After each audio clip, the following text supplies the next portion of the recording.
Everyone ఇక నేను last వీడియోలో షేర్ చేసుకున్నట్టు నేను మా శ్రీవారు ఇద్దరు కలిసి అయితే గంగ జాతరకి అయితే బయలుదేరాము. మంగళవారం నైట్ ఇద్దరు కూడా ఇక్కడ పిల్లల్ని చాలా మిస్ అయ్యాము. లాస్ట్ ఇయర్ అక్క పిల్లలు మా పిల్లలు ఇక్కడే ఉన్నారు జాతరకి, కానీ ఇంత గ్రాండ్గా అయితే సెలబ్రేషన్ చేయలేదు. అప్పుడు ఎలక్షన్స్ కోడ్ ఉందన్నమాట.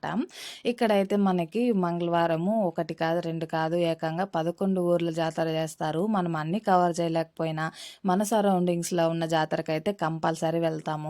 ఇక ఫస్ట్ అయితే కొంగారెడ్డిపల్లికి అయితే వచ్చాము. ఇంకా అప్పుడు మంగళవారం నైట్ కుంభము చలిమిడి తెస్తారనమాట. ఇంకా క్రౌడ్ అయితే మామూలుగా లేదు. ఎలాగో ఒకలాగా అమ్మవారి దగ్గరికి అయితే వచ్చి చూసుకున్నాము. ఇంకా నిమ్మపండు గాజులు తీసుకున్నాం అనమాట. ఇప్పుడైతే నెక్స్ట్ గిరింపేటకు వెళ్తున్నాము. గిరింపేటలో కూడా అమ్మవారు చాలా అందంగా ఉన్నారు.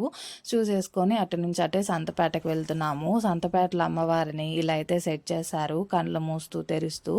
ఇక్కడ కూడా చూసేసుకొని సంతపేటలో నెక్స్ట్ అయితే మురకంబట్టికి వెళ్తున్నాం అనమాట. మురకంబట్టిలో వెళ్ళి మురకంబట్టిలో కూడా గంగ జాతరను చూసేసుకొని ఇంటికి రిటర్న్ వెళ్ళేటప్పుడు కట్టమంచి గంగమ్మను కూడా చూసుకొని ఇంటికి వచ్చేసరికి 9:30 అయిపోయింది. ఇంకా మంచిగా డిన్నర్ చేసేసి చేసేస్తున్నాము. ఈ వీడియో మీకు